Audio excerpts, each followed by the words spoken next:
Who am I, doctor? The room was silent, save for the rhythmic hum of the fluorescent lights overhead. Elton sat across from me, his hands clenched tightly around the arms of the chair. His face was pale, almost gaunt, his eyes hollow and bloodshot, haunted by nights without sleep. When he finally spoke, his voice was a broken whisper. Who the hell am I, doctor? What happened to who I was? His words lingered in the air like a cold breath, unnatural and heavy. I had dealt with desperation before, but Elton's despair felt different, primal, like a man teetering on the edge of an abyss. I kept my voice calm, professional. Thank you for agreeing to this session, Elton. I know this isn't easy, but I promise we'll figure this out. Start from the beginning. Tell me how you've been feeling. He exhaled sharply, his hands trembling. I feel like I'm not real. Like my body's a puppet, and I'm watching it move from somewhere far away. Some days, I think I'm in a dream, stuck in a loop that I can't wake up from. Other days, I swear I'm something else. His voice cracked. Something wrong. The raw terror in his tone prickled at my skin, but I kept my composure. This sounds like depersonalization disorder, a condition where... I've read the definitions. Elton cut me off, his voice rising, desperate. I've read every book, every article. I've seen every goddamn therapist in this city, and nothing works. This isn't a disorder. It's something else, something inside me. And it's... He broke off, choking back a sob. It's watching me. I leaned forward slightly, trying to ground him. Elton, I need you to trust me. If we're going to get to the bottom of this, we need to explore what's happening at a deeper level. I like to try something unconventional, hypnosis. It can help us access hidden memories, things you may not even know you're holding on to. His eyes narrowed, skepticism battling desperation. Hypnosis? You think that'll help? I nodded, keeping my tone steady. It's a tool, Elton. If there's something buried in your subconscious, this could bring it to the surface. And whatever this is, we'll face it together. For a moment, he hesitated, his breath hitching.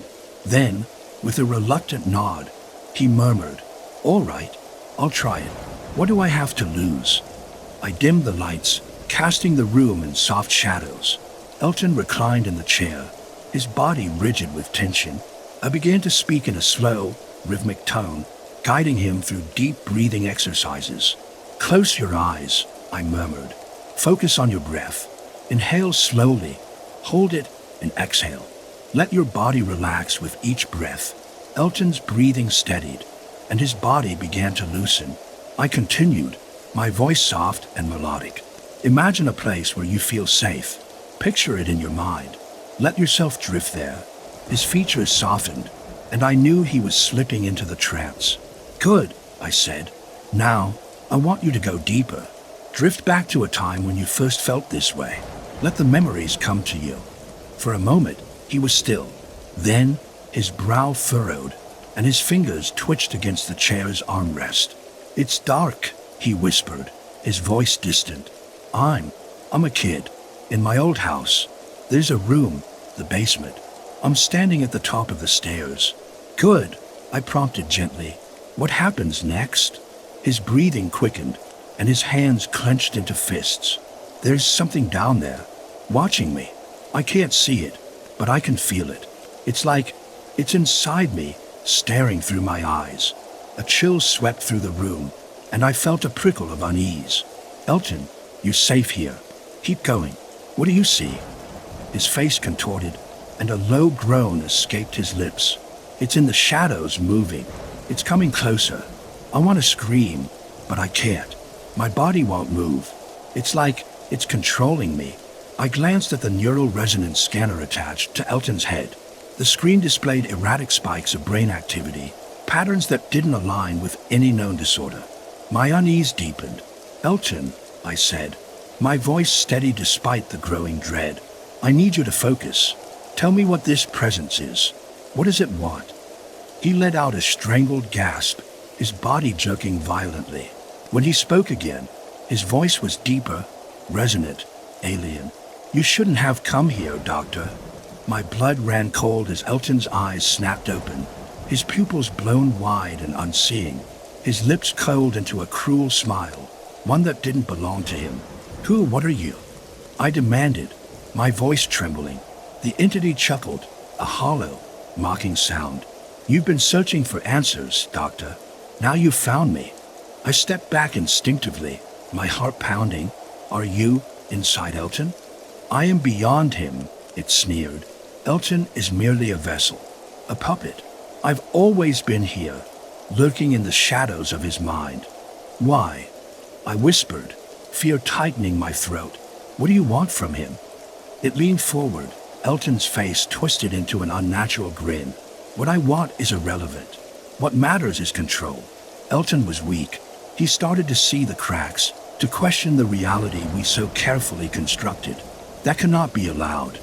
Reality? I asked, my voice barely audible. What reality? The entity's smile widened, exposing too many teeth. Your world, Doctor. The one you cling to so desperately. It's an illusion, a fragile construct. It gestured to itself, or perhaps something greater, are the architects, the pilots. We guide your kind, keep you in line. But sometimes, cracks form. People like Elton start waking up. And when they do, its tone darkened. We have to intervene. Elton's body jerked violently, and his breathing became erratic. The neural scanner emitted a high-pitched whine, and the patterns on the screen shifted, becoming more chaotic. I forced myself to stay calm. What are you doing to him? I demanded. Reclaiming control, the entity hissed. Elton is a danger to the system. His defiance threatens the balance. I moved to the scanner, frantically adjusting the settings. I won't let you hurt him. The entity laughed, a sound that echoed unnaturally in the room. You think you can stop me, Doctor? You're as blind as he was.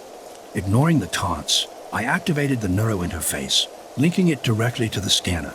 If I could access Elton's neural pathways, perhaps I could disrupt the entity's hold on him.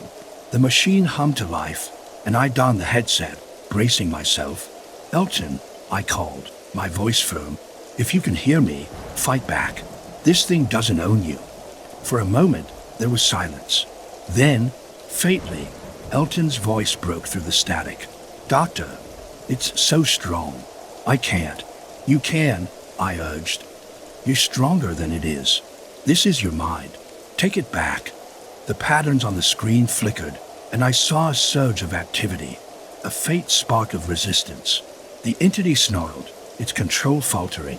No, it roared. He is mine. Not anymore, I said, my voice rising with determination. I adjusted the neurointerface, amplifying Elton's neural signals. Elton, push it out. Focus on the light, on your strength. You can do this. The room trembled, the air heavy with an unseen force. Elton's body convulsed, and the entity let out an ear-piercing scream. Slowly, the chaotic patterns on the screen began to stabilize. The oppressive presence in the room lifted, and Elton's body slumped in the chair. For a long moment, there was silence, broken only by Elton's ragged breathing. I removed the headset and approached him cautiously. Elton, I said softly, are you here? His eyes fluttered open, and they were his again, clear, human, and filled with tears. Doctor, it's gone. I can feel it. It's finally gone. Relief flooded through me, but it was tempered by a lingering unease. You're safe now, I said, though the words felt hollow. We'll take this step by step. Elton nodded weakly, his body trembling with exhaustion. As I turned off the scanner, I couldn't shake the memory of the entity's final words, whispered in the depths of Elton's mind. You think this is over, Doctor? This is only the beginning. The cracks are spreading, and soon, your world will shatter.